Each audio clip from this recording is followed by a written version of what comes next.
monitori. Predstava započinje. Inspicient je čovjek koji koordinira, zapravo vodi jednu predstavu.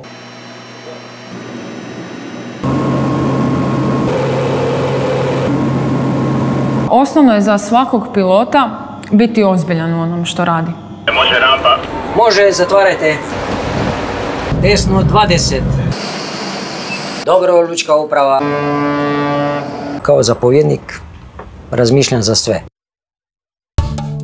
Jedna od temeljnih ljudskih sposobnosti jest kontroliranje stvari i događaja. U današnjoj epizodi povešćemo vas do ljudi koji suvereno vode kazališnu predstavu, kao i do onih koji kontroliraju moćnu snagu brodskih i avionskih motora.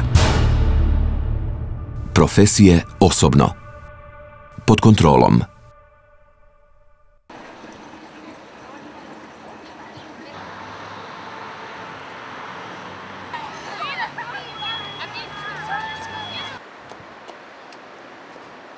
Inspicient je profesija koja je slabo poznata. Mnogi ljudi koji dođu u kazalište, kad im kažete ja sam inspicient, oni misle da je to šaptač. A joj, vi šapćete, a zapravo malo ljudi zna što je to inspicient.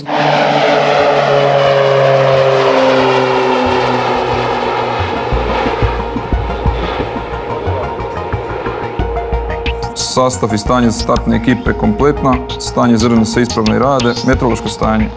Ako imamo neki vjetar 0,20, 2 čvora, to je ništa, znači to je promjenjivi.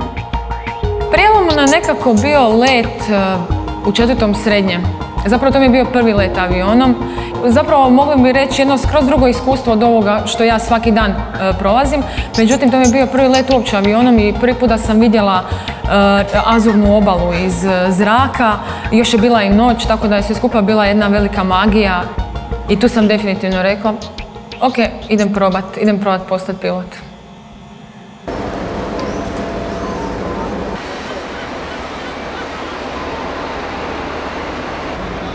Provamo na provjeru. Gotovo je, može rampa. Može, zatvarajte. Nono mi je bio pomorac, otac mi je bio pomorac i od malena, od kad znam za sebe, sam htio da bude na brodu. Jesi tu? Inspicient je čovjek koji koordinira, zapravo vodi jednu predstavu. O njemu ovisi da li će se na pozornici dogoditi sve ono što se mora dogoditi od početka do kraja. O njemu najviše ovisi. Ne samo o njemu, ali o njemu najviše. Cecilija, jesi tu? Ja moram doći, naravno, ranije i pregledati najprije da li su svi solisti stigli na vrijeme i da li će oni biti gotovi do početka predstave. Moram pogledati da je dirigent stigao, da li su svi koji su važni za predstavu stigli, ako su i statisti bitni, i statiste, i ako su djeca u predstavi i djeca. To je broj 1. Broj 2, moram pregledati da li je sve na sceni u redu, da li je sva rekvizita postavljena, da li se vrata otvaraju, zatvaraju. Ja to sve skupa provjerim.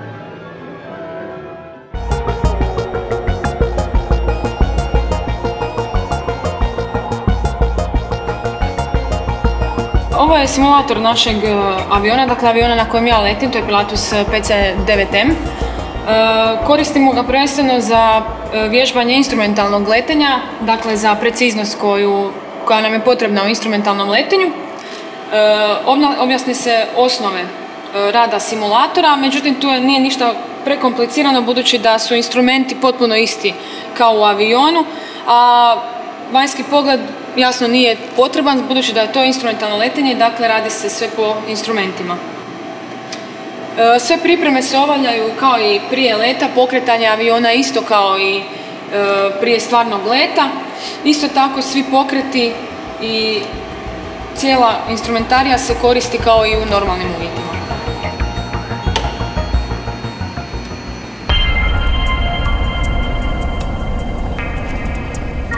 Da li je signalizacija rampe i vizira uredna?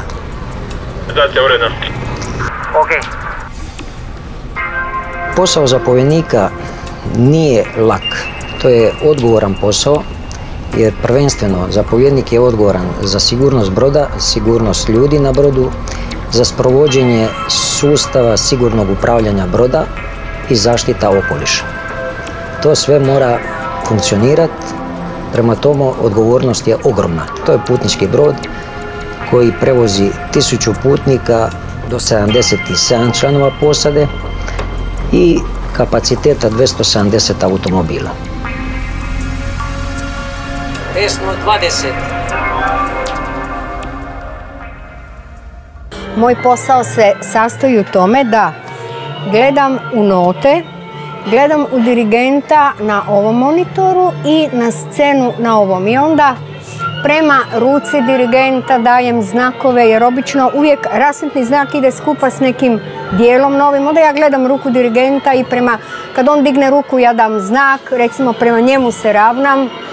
Tu scenu gledam isto da vidim da li mi je taj znak došao na vrijeme, da li mi je čovjek ušao u svjetlo ili nije i tako. Uglavnom gledam ta 2 monitora i u note i normalno komuniciram tu. Te 4 stvari radim non stop. Za početak predstave izvolite se pripremiti solisti Ricardo Oskar, orkestar, muški zbor, balet, urotnici, statisti i tehničar za zavjesu. To je Geronte. Svoj dole. Nego drugi te grije. Predstava započinje.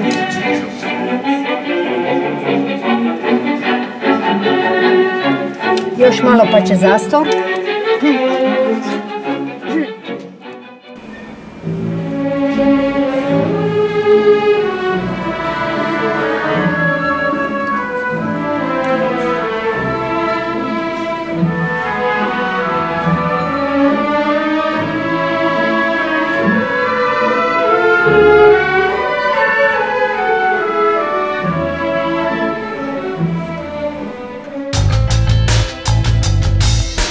Za mladog pilota mislim da je najbitnije da usvoji od početka radne navike, dakle da se odgovorno uvijek priprema za let, da mu je dokumentacija uvijek kompletirana, uvijek ažurirana, svi podaci da su točni i da vrijede i da se uvijek ide na let spreman. Dakle, ako se čovjek osjeća dobro za taj let, fizički i psihički, odmoran, naspavan, sit, onda da ide na let, ako ne, može ugrožavati svoju sigurnost i sigurnost svojih kolega. Ti radi svoje manevre do kraja zone, za zaokret ćemo se dogovoriti i do pola vremena rada, promjena vodstva. Onda ja preuzimam vodstvo, nastavljamo znači sa... Može pitanje samo, kako je li neko radi već promjenu vodstva s nekim? Za zaokret uvijek suprotni stupanj je, znači ako je 10 stupanj ješ u lijevo, znači kad ti kreneš u voditi kažeš mu ja uvodim, onda on krenu zaokret malo brže. Smota i samo dođeš onda s druge strane.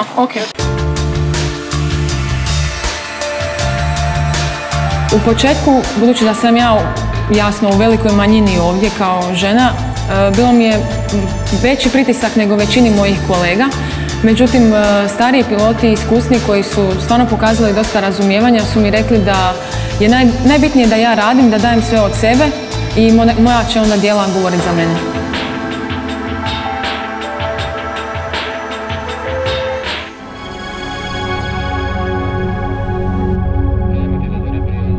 Brod sačinjavaju ljudi. Ja bih rekao da ne može se reći da zapovjednik, dobar zapovjednik je i ako ima dobru posadu. Ja bih rekao da je 70 do 80% dobar zapovjednik ako ima dobru posadu. A i umijeće napraviti jedan tim i jednu uhodanu posadu i da postoji uzajamno povjerenje između zapovjednika i posade. Čife, možete dizat. Lagano dizat.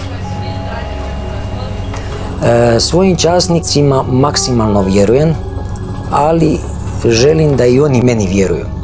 Prema tome, ako ne postoji povjerenje, obično takav časnik s menom nema šta tražiti. Pa meni radni dan počinje kad se probudim. A mogu se probuditi u 2 sata ujutro, već mi je počeo radni dan. Ja bih rekao, zapovjednik na brodu radi 24 sata.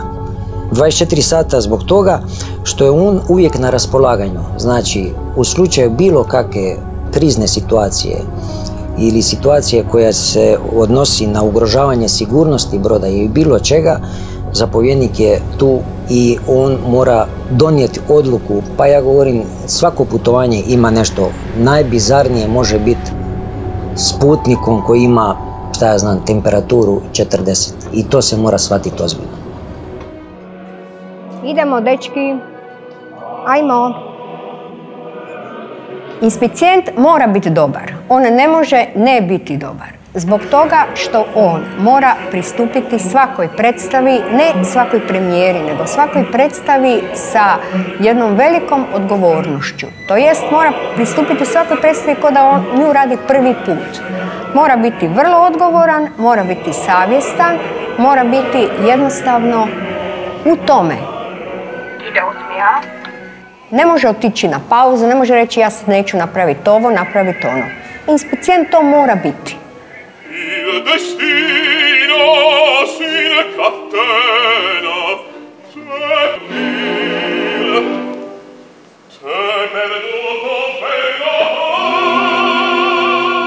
Dolazi 12.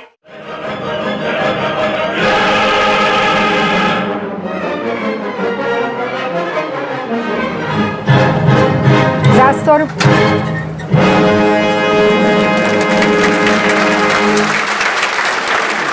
Sa tehnikom radim od prvog dana pokusa, jer s njima moram surađivati, moram im reći što da donesu, što nam treba, da li nam treba krevet, da li nam treba stol, da li nam treba rekvizita. S njima sam od prvog dana i stalno. To je skupni rad, jasno. Počinjemo.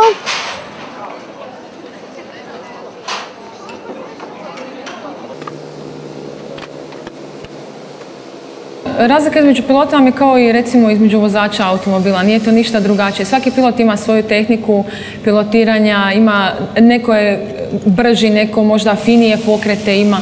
Sve je od čovjeka do čovjeka. I te razlike se naravno uvažavaju od kolege do kolege.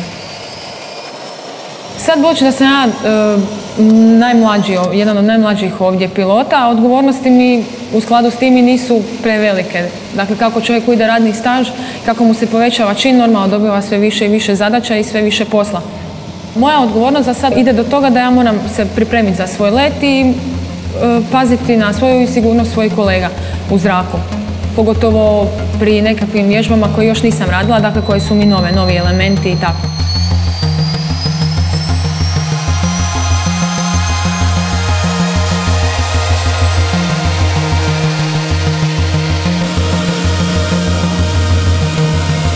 Letenje mi još uvijek privlači zato što još uvijek ima vježbi koje nisam prošla i puno elemenata koje nisam savladala i to vam daje jedan izazov određeni čak i nakon što diplomirate. Ja bih rekla da je možda čak i malo teže jer ljudi očekuju više od vas nakon diplome. Dakle, dok god ima izazova, to me tjera.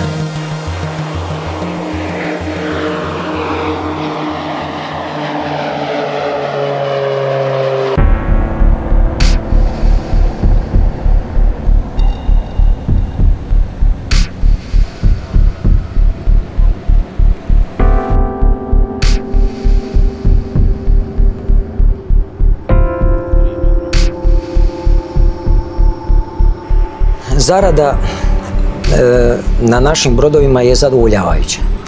Znači, zarada možda na stranim brodovima bi bila i veća, međutim, mene tradicionalno veže Jadrolinija. Ja sam od uvijek htio biti na putničkim brodovima. Odgovornost je jako velika. Pa zapovjednik, kao što sam rekao, nije lako biti, a nije lako ni ostati.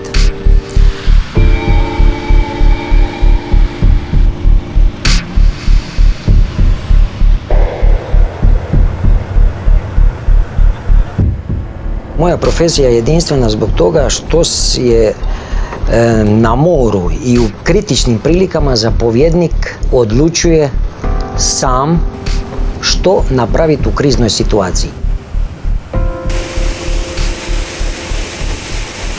Može 1, 4, 5. Započela je druga slika.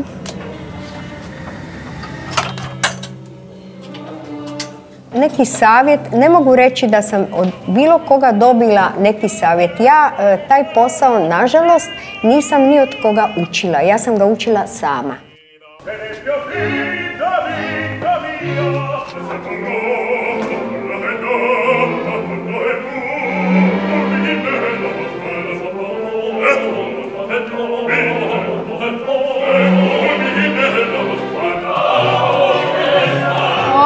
Raspadaju se.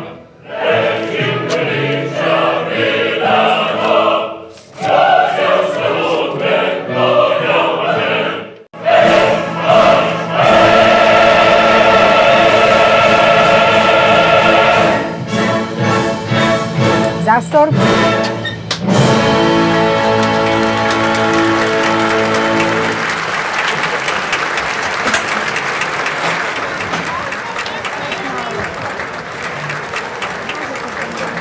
Dobra si bila, Cecilija, dobra si bila.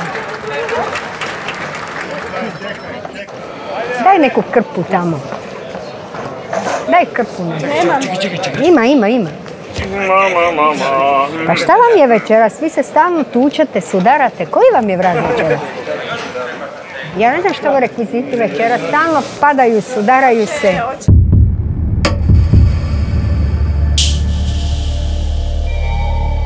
Danas smo između ostalog, imala sam vježbu koju sam radila prvi put, zove se gađanje ciljeva u zraku. Vježba se izvodi u paru, dakle poljeću 2 aviona i 2 aviona odlaze u zonu grupnog letenja, to mi tako zovemo. Po ulasku u tu zonu namještamo se za izvođenje tih manevara i radimo na smjene. Dakle, jedan dio leta, prvi avion glumi metu, a drugi dio leta, onaj koji je radio manevre, glumi metu dok onaj drugi napada. Vježba se sastoji u tome da meta zadržava konstantnu brzinu i pravac, dok drugi avion izvodi manevar, penje se, promijeni visinu 2000 fita, dakle na gore, i promijeni pravac leta za 110 stupnjeva i čeka da uoči svoju metu, nakon čega on uvodi u poluprevrtanje i cilja tu svoju metu. Kad je meta došla u određeni položaj, dolazi se iza nje i iz tog položaja se može vršiti opaljenje, dakle gađanje mete. Nakon toga prelazimo meti na drugu stranu i uvodimo u sljedeći manevar, opet pripremamo se za napad. To se izvodi kroz cijelu zonu, to je pola sata leta, dakle 15 minuta jedan avion napada, 15 minuta drugi.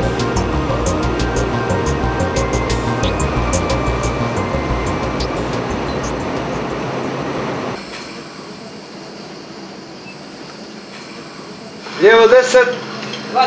20.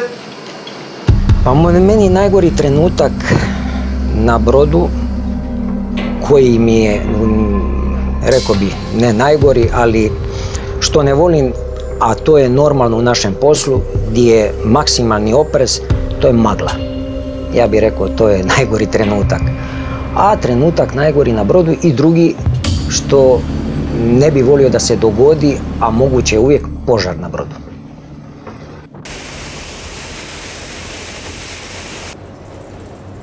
To je timski rad, znači dogovor zapovjednika sa rukovoditeljima se prenosi poslije na šefove odeljenja i dalje na posadu. Ali svaki član posade normalno mora slušati naređenja pretpostavljenoga, mora biti u svakom slučaju spreman da pruži potporu u slučaju krizne situacije na brodu. Svaku promjenu javljamo na postovu. A temperatura mora bude 27. 27. Jučer je bila 28, već 10 sati. Brod ima sredstva za spašavanje, to su čamci za spašavanje, to su 8 čamaca. 2 čamca su kapaciteta 60 osoba, a drugih 6 140 osoba. Ima 11 plavi kapaciteta 50 putnika i ima još jedan tjub za napuštanje broda u idealnim uvjetima 400 ljudi u 30 minuta. Znači svaki član je familijariziran sa rasporedom za uzbunu i u bilo kakvoj situaciji posada je tu da zaštiti brod i da spašava ljudske živote na brodu.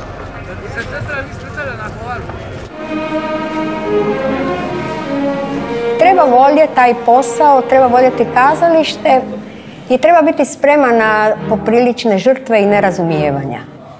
Pogotovo ako ste žena.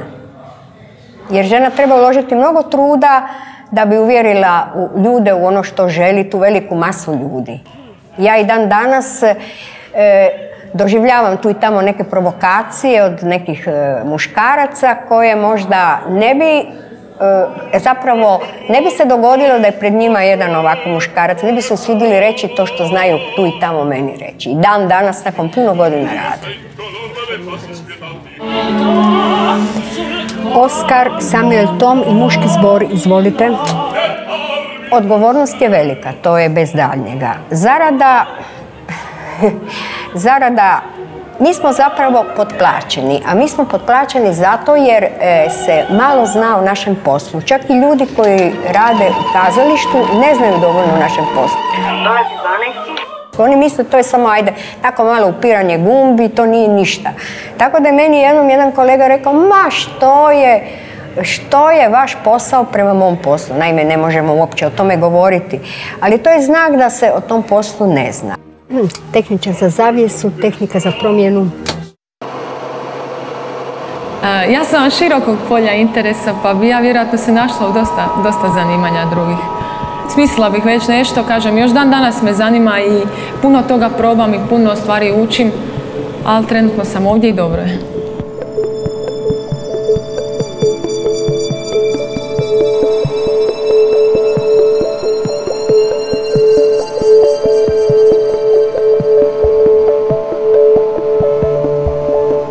Ne bi mogla sad trenutno nijedan kritičan trenutak izdvojiti kao nekakav koji je bio možda prijeloman ili mi je došlo da odustanem i tako. Svaki čovjek ima svojih teških dana i pogotovo ovdje većina nas je i razdvojena od obitelji i sami ste. I onda se zna skupiti, zna biti teških trenutaka, loših, kažem, jednostavno loših dana, ali u principu nema toliko nekakvih tragičnih i teških iskustava.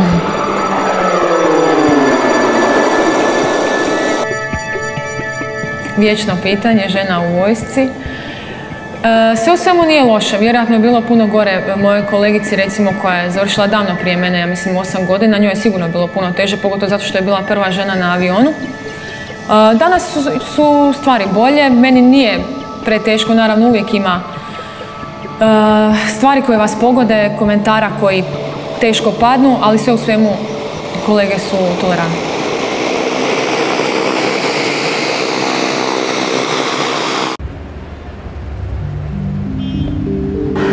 Jednu prvu listu isprintat i na mostu ostaviti.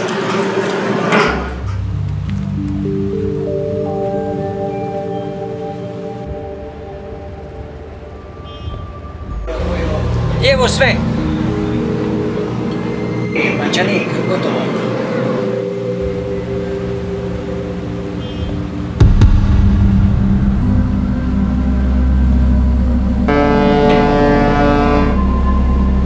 Jedan ide van, da li unutra ovaj drugi ide? Pa ovako vam je sin je izišla i ulazi van unutra, ja vidite to sve, on vam ulazi na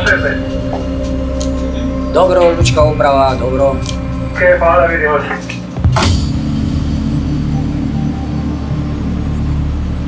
Zapovjednici su svi po meni isti. Jer do zapovjednika je trnovit put, a kad se dođe do zapovjednika svi isto mislimo. Lijevo 10. Znači, kad sam bio treći oficir sam razmišljao jedno, kad sam bio drugi oficir sam razmišljao drugčije, kad sam bio prvi oficir isto sam drugčije razmišljao, a kao zapovjednik razmišljam za sve. Tako i drugi zapovjednici.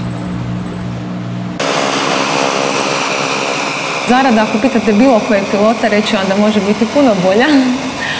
Mislim da je premalo plaćena i premalo cijenjena u današnje vrijeme. Nekad su piloti bili pojam, a danas bar vojni piloti više nisu toliko na glasu kao elita kao što su nekad bili. Volim letenje, još uvijek volim osjećaj nakon polijetanja pa sve do slijetanja. Sviđa mi se jer je atmosfera opuštena. ovdje u pilotskoj školi. S kolegama se dosta dobro slažem, već se svi znamo jer tu smo dugo godina svi na tom malom prostoru. Tako da sve u svemu dobro je, kažem, nema velikog protoka ljudi, pa osjećate se kod doma svaki dan.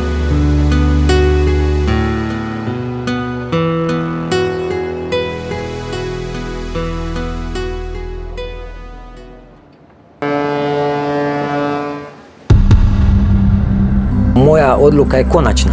Međutim, u svakom slučaju ja se prije konzultiram sa rukovoditeljima službi, a to je upravitelj stroja, to je prvi oficir palube i ovisi o kakvoj situaciji se radi, a na kraju poslušam i ostale savjete, a odluku na kraju sam donesem.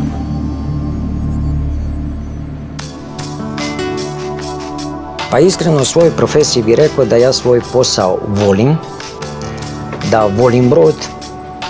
Ja bih rekao da i on vjerojatno mene voli. I u situacijama kad je i loše vrijeme i tako dalje, koji put i ja njega slušam, a ne on mene. Gotovo. Gotovo sve. Može rampa.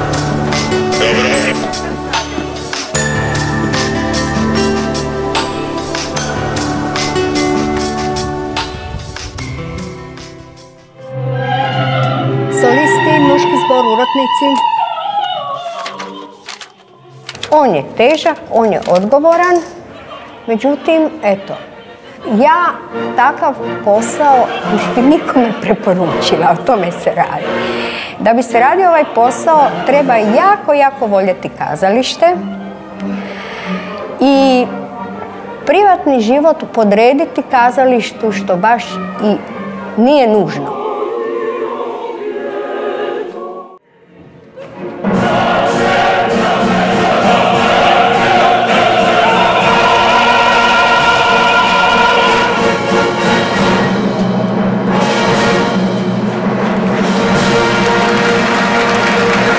Diži zastor.